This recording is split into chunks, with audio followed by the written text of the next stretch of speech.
Monsoon की काली शाम थी। घने बादलों ने पूरे आसमान को ढक रखा था और तेज हवा के साथ बिजली की गड़गड़ाहट लगातार गूंज रही थी। हवा में अजीब सी घुटन फैल रही थी, जैसे कुछ दबा हुआ हो। नवलपुर गांव की सीमा पर एक पुराना घर था। दीवारें टूटी हुई, कोनों में सीलन की कड़वी गंध और पूरे घर में फैला हुआ गहरा सन्नाटा। उस घर में हरिलाल, उसकी पत्नी शांति और उनका बेटा रवि रहते थे। बाहर बारिश जितनी तेज थी, घर के अंदर उतनी ही भारी चुप्पी पसरी रहती। कई महीनों से बेरोजगार बैठे रवि का बदला हुआ व्यवहार हरिलाल को बिल्कुल पसंद नहीं आता था। शांति दोनों को संभालने की कोशिश में थक चुकी थी, लेकिन घर का माहौल अब इतना दबा दबा महसूस होने लगा था कि जैसे दीवारों के पीछे कोई काला साया चुपचाप घूम रहा हो, जिसकी मौजूदगी में कोई मानना नहीं चाहता, पर महसूस हर कोई करता था। धीरे धीरे घर की हवा तक भारी लगने लगी, मानो समय खुद वहां ठहर गया हो, और उस ठहरे हुए सन्नाटे में हर कदम की हल्की सी आहट भी किसी अनकही दास्तान जैसी प्रतीत होती थी। रवि, अब बहुत हो गया। कब तक मैं तुम्हारी इस बेरुखी, इस चुप्पी और इस लापरवाही को सहता रहूं? घर में कदम कदम पर तनाव है और तुम हो कि बस दुनिया से कटे बैठे रहते हो। मैंने तुम्हें इतने मौके दिए, समझाया, डांटा, प्यार से भी कहा, लेकिन तुम्हें जैसे कोई फर्क ही नहीं पड़ता। ये घर कोई सराय नहीं है जहां तुम मन करो तब रहो और मन करे तब टूटे बर्तन की तरह चुप पड़े रहो।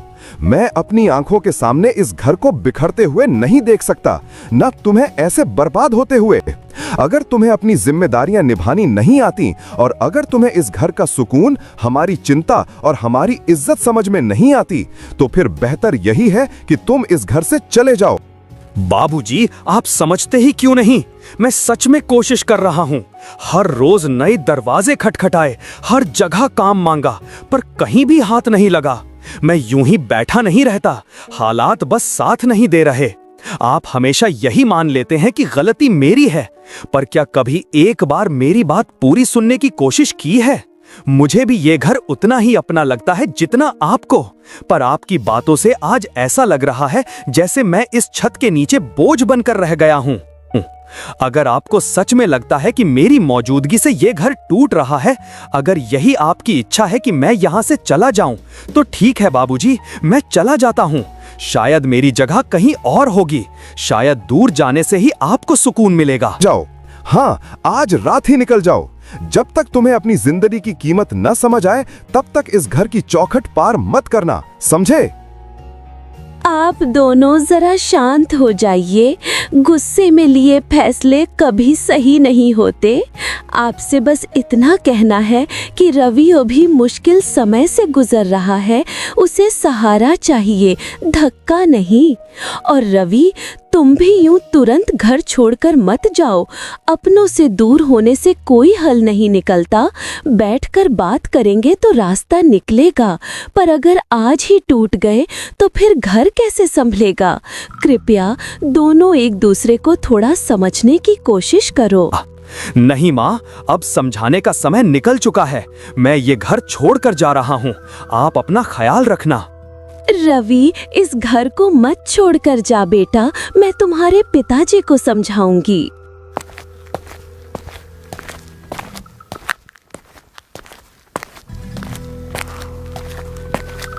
तेज बारिश अब लगातार बरस रही थी। आसमान स्याह पड़ चुका था और बिजली की गड़गड़ाहट हर कुछ सेकंड में आकाश को चीरती हुई गूंज उठती। हरिलाल ने गुस्से में अपने बेटे रवि को घर से निकाल दिया था और रवि भी तुम्हारे कदमों से बिना पीछे देखे चलता चला गया। उसके कपड़े पूरी तरह भीग चुके थे, आंखें सुन्न थीं और हर कदम पर ठंडी हवा, पानी के थपेड़े और सन्नाटे की हल्की खरोंच उसकी हड्डियों तक उतर रही। रात अब इतनी गहरी हो चुकी थी कि दूर दूर तक कुछ दिखाई नहीं देता था। बस बिजली की एक झलक राह को पल भर चमकाती, फिर अंधेरा सब कुछ निगल लेता।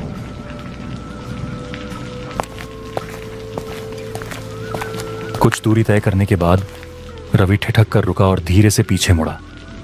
वहां से खामोशी थी, बस हवा के झोंकों से पेड़ों की चरमराहट सुनाई देती, मगर उसे अनजाने में महसूस हुआ जैसे कोई उसकी परछाई के पीछे पीछे चल रहा हो। फिर भी वहां कोई नहीं था। सिर्फ हवा, धुंध और एक अजीब सा डर। वह फिर आगे बढ़ा और कुछ ही देर में पुराने बस स्टैंड के पास पहुंच गया, जहां टिमटिमाता पीला बल्ब, बरसते पानी की बूंदें और खाली बेंचें उसकी थकी हुई निगाहों में घुलने लगीं, जैसे पूरी दुनिया उसी पर ठहरी हो। उस पल पहली बार उसे एहसास हुआ कि यह रात सिर्फ अंधेरी नहीं, बल्कि किसी अनकहे इम्तिहान की शुरुआत लग रही थी, और वह उससे बचकर अब कहीं नहीं जा सकता था। क्यों बाबूजी को लगता है कि मैं कोशिश नहीं करता? क्या सच में मैं इतना निकम्मा हूँ? नहीं, मैंने हर रास्ता अपनाया, हर दरवाजा खटखटाया, बस किस्मत साथ नहीं दे रही। पर बाबूजी को ये कैसे समझाऊं? जितना बोलता हूँ उतना ही गलत साबित होता हूँ। क्या सच में मेरा इस घर में अब कोई हक नहीं बचा? क्या मैं इतना बोझ बन गया हूँ कि मुझे रात के अंधेरे में यूं धक्के खाकर निकलना पड़े? काश मैं उन्हें बता पाता कि मैं हारना नहीं चाहता, बस अकेला पड़ गया हूँ। शायद सच ही कहते हैं, जब हालात इंसान को छोड़ देते हैं तो दुनिया भी साथ नहीं देती। और आज मैं सच में बिल्कुल अकेला हूँ। ना बस दिख रही है, ना कोई ट्रेन, और कोई इंसान भी नहीं। अब इस अंधेरी रात में जाऊँ तो जाऊँ कहाँ? लगता है सच में पैदल ही चलना पड़ेगा। बाबूजी को शायद यही ठीक लगा होगा, पर मैं अब क्या करूं? कौन सा रास्ता सही है और कौन गलत, कुछ समझ ही नहीं आ रहा। काश कोई रास्ता दिख जाता, पर नहीं, अब मुझे खुद ही चलना होगा। रात अब और भी काली हो चुकी थी। रवि ने काफी देर तक इंतजार किया। हर कुछ मिनट में उसे बस इतना ही सुनाई देता, बारिश की बूंदें टिन की छत पर लगातार पड़ने की तीखी आवाज। ना कोई ट्रेन, ना कोई बस, चारों तरफ बस अंतहीन सन्नाटा। आखिर थके हुए कदमों से उसने तय किया कि शायद अब पैदल ही आगे बढ़ना होगा। लेकिन बारिश अब और उग्र हो गई थी, और हर कदम के साथ उसे लगता जैसे रास्ता उसके पैरों के नीचे से फिसलता जा रहा हो, मानो धरती भी उससे दूरी बना रही हो। रवि ने भीगती पलकें झपकाकर अंधेरे में झांका, पर सामने सिर्फ धुंध, हवा और अनजान खामोशी थी। एक पल को उसे ऐसा लगा कि दूर कहीं कोई हल्की सी हलचल है, मगर देखने पर वहां सिर्फ रात की काली आंच थी, जैसे दुनिया ही थमकर बस उसे देख रही हो। रवि झुके कंधों और भीगे कपड़ों में सुनसान रास्ते पर आगे बढ़ रहा था।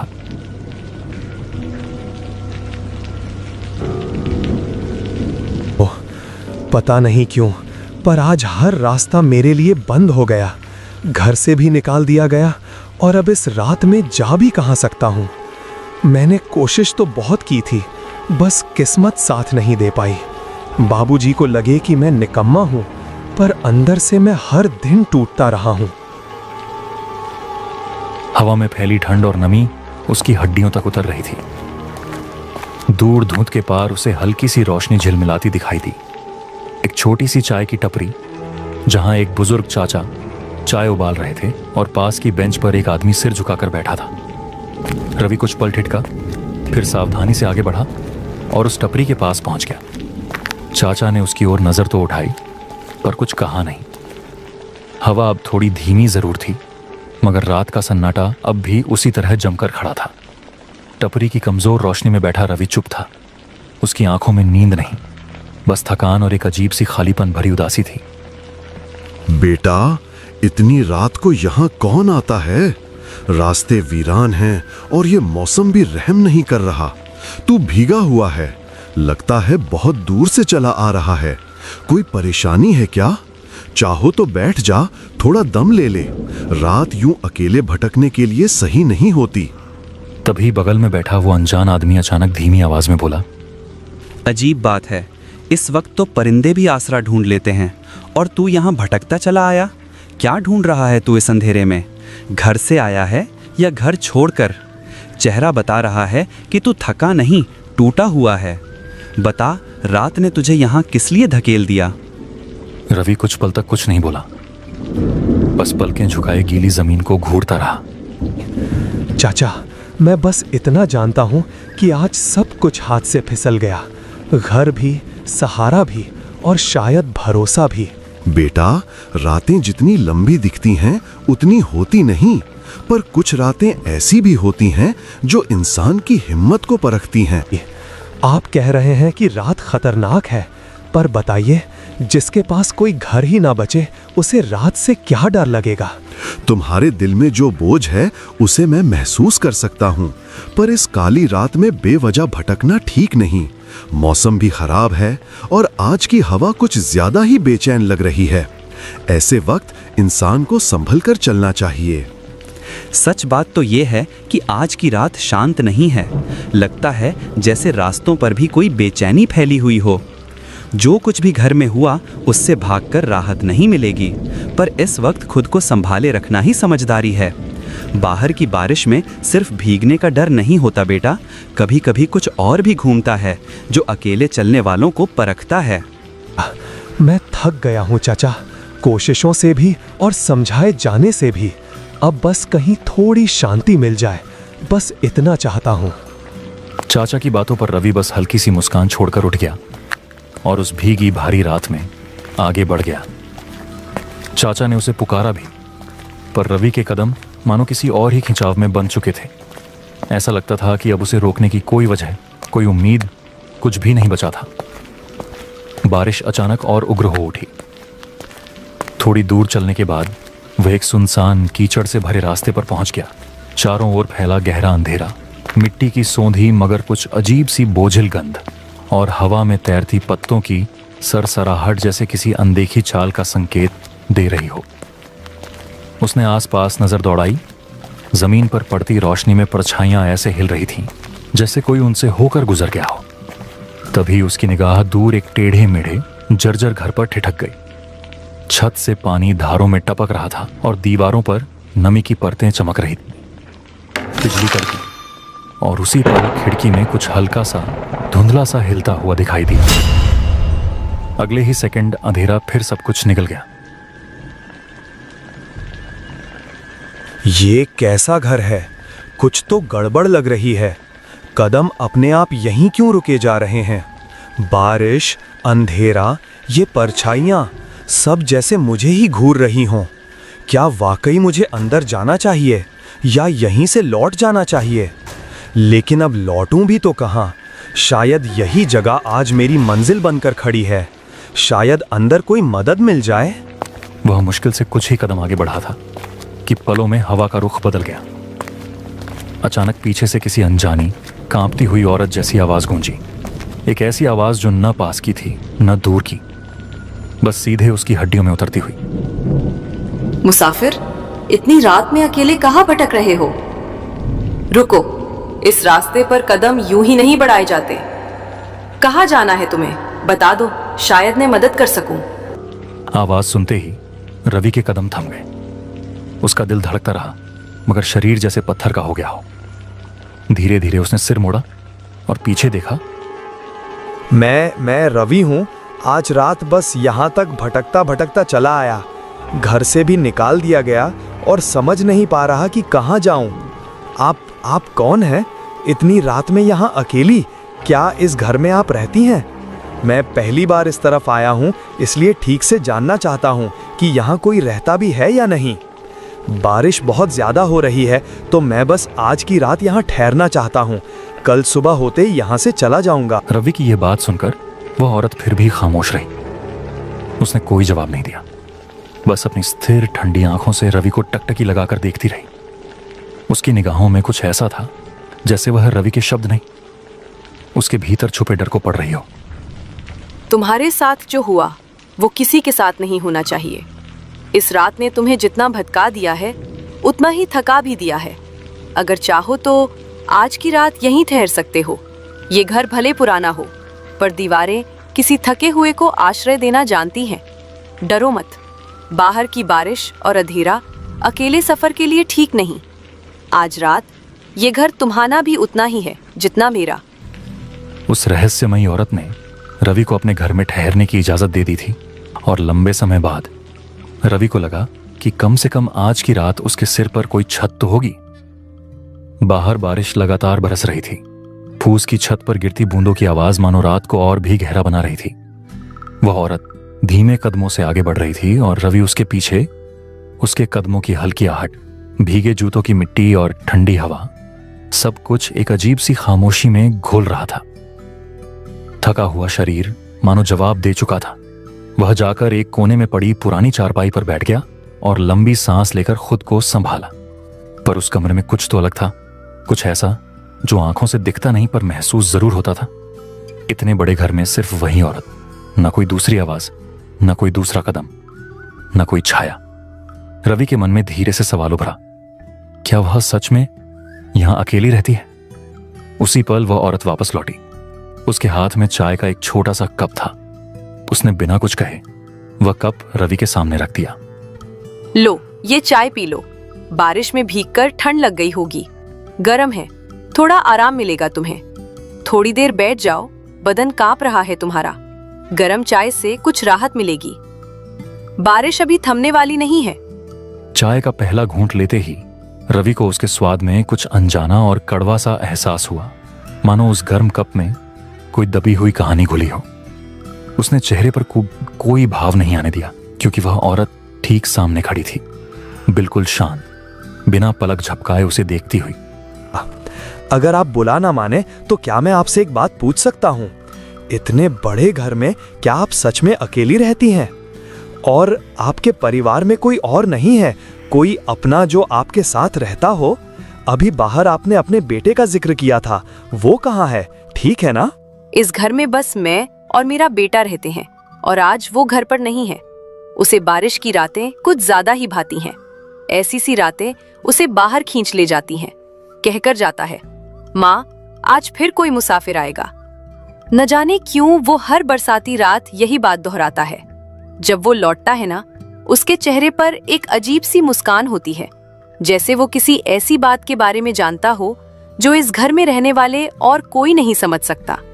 मैं कई बार पूछती हूँ कि वो किसे बुलाता है, पर वो बस हंस देता है और कहता है, रात खुद बता देगी। हाँ, और आपके परिवार में कोई और नहीं है, कोई अपना जो आपके साथ रहता हो?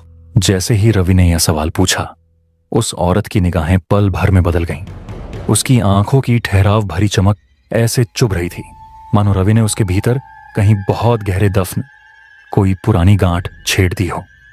कुछ सेकंड तक वह बिना पलक झपकाए रवि को यूं घूरती रही, जैसे उसकी हर सोच, हर डर, हर कमजोरी को पढ़ रही हो। कमरे की हवा अचानक भारी, ठंडी और बेचैन सी हो उठी। कमरे में हल्की पीली रोशनी धीमे धीमे टिमटिमा रही थी। बाहर बारिश की आवाज और भारी होती जा रही थी। हवा खिड़कियों से अंदर आकर पुरानी दीवारों को ऐसे छू रही थी जैसे किसी की सिसकियां रात में भटक रही हों। रवि चुपचाप बैठा था कि तभी घर के अंदर से बर्तनों की धीमी खनक सुनाई दी, मानो कोई सावधानी से कुछ पका रहा हो। डर और जिज्ञासा के बीच वह धीरे धीरे रसोई की ओर बढ़ने लगा। रसोई में पहुंचते ही उसने देखा वह औरत चूल्हे पर कुछ पका रही थी। धुएं में उसकी परछाई अजीब ढंग से उभर रही थी। उसके चेहरे पर एक अनोखी, अस्थिर करने वाली शांति फैली थी, और जैसे ही उसकी नजर रवि पर पड़ी, उसके होठों पर एक हल्की पर बिल्कुल असामान्य हंसी उभर आई।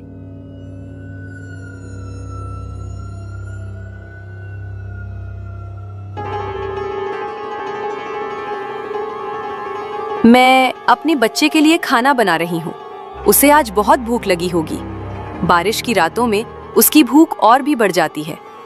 तुम जरा बाहर जाकर उसे पुकार देना, वो आसपास ही होगा। मैंने उसे बताया था कि आज घर में कोई मेहमान आया है।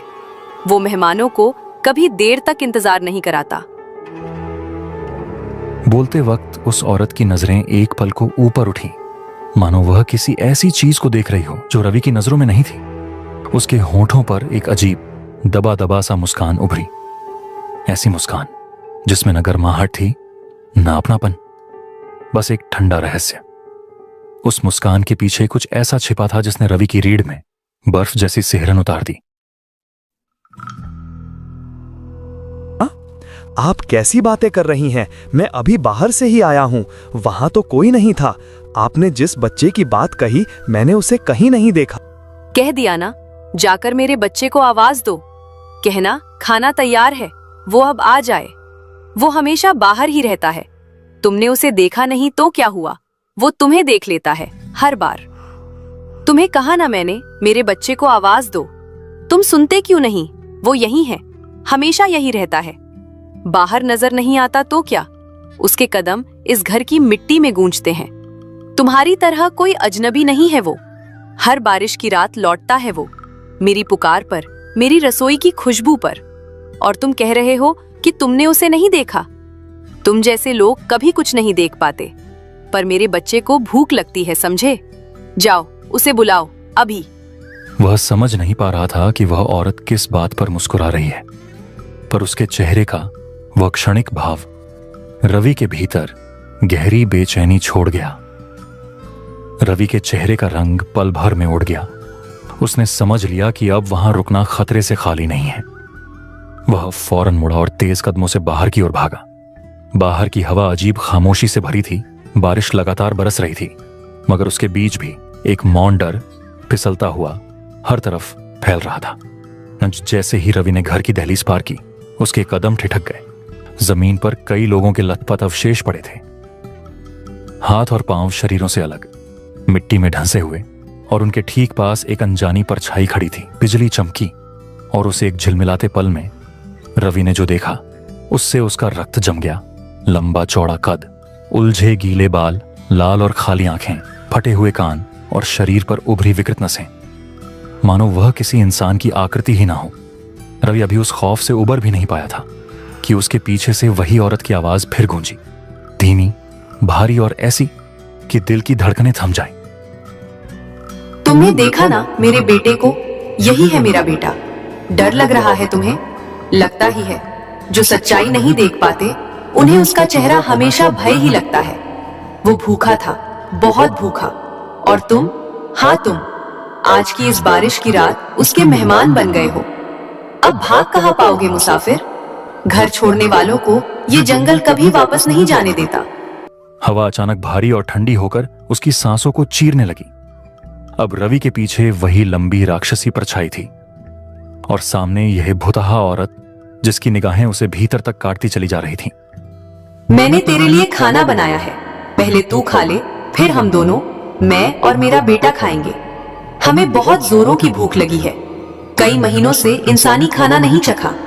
यहाँ इस रास्ते से कोई आता जाता नहीं, बस कभी कभार कोई मुसाफिर भटक कर पहुंच जाता है, और जब ऐसा होता है तो हम उसे वापस नहीं जाने देते। वे अपना शरीर हमारे लिए छोड़ जाते हैं और हम उसी का खाना बना लेते हैं। रवि इन दोनों के बीच फंसा था, भाग भी नहीं सकता था, आवाज भी नहीं निकाल पा रहा था। उसकी सांसें तेज हो गईं, दिल सीने में जैसे किसी अनदेखी मुट्ठी ने जकड़ लिया हो, और उसे पहली बार लगा कि यह रात शायद जीवित निकल पाना उसके बस की बात नहीं। वह औरत अब अपने असली रूप में थी, एक ऐसा डरावना चेहरा जिसे देखकर किसी की भी रूह जम जाए। उसकी आंखें ताजे खून जैसी लाल चमक रही थीं, मानो उनमें किसी अनकही हिंसा की प्यास जीवित हो। रवि समझ ही नहीं पा रहा था कि उसके पैरों में इतनी अचानक से कैसी बेड़ियां पड़ गईं। शरीर सुन्न, दिमाग खाली, और दिल इतनी तेज धड़क रहा था कि मानो छाती फाड़कर बाहर गिर पड़ेगा। एक ओर वह अजीब विकृत आकृति छाया हुई थी, और दूसरी ओर वह भयावह औरत। दोनों धीमे, एक समान कदमों से उसकी तरफ बढ़ रहे थे। उनके कदमों की ध्वनि ऐसी थी जैसे मौत खुद चाल चलकर पास आती हो। हर कदम के साथ हवा और ठंडी, और माहौल और भारी होता जा रहा था। जब दोनों उसके बिल्कुल सामने आ गए, रवि के भीतर से एक फटी हुई डरावनी चीख निकली। उसी पल आसमान में बिजली बिखरी, धरती कांपी, और पूरा माहौल एक पल के लिए फटता हुआ महसूस हुआ। फिर अचानक सन्नाटा छा गया। बारिश, हवा, गड़गड़ाहट सब थम सा गया। कुछ देर बाद उस सुनसान भयावह रात में पड़ी कटे फटे शरीरों की कतार में अब एक और शरीर जुड़ चुका था, रवि का शरीर। वह भी उसी अंधेरी ताकत का शिकार बन चुका था, ठीक उन बाकी बेबस आत्माओं की तरह जिन्हें इस रात ने निगल लिया था। बरसते आसमान के नीचे रवि की निस्सहाय देह ऐसे पड़ी थी मानो किसी मां की खोई हुई पुकार अब भी उसे जगा देना चाहती हो। वह तो चला गया, मगर उसकी ठंडी पड़ चुकी उंगलियों में अब भी एक आखिरी उम्मीद की गर्माहट जैसे दुनिया से लिपटी रह गई थी।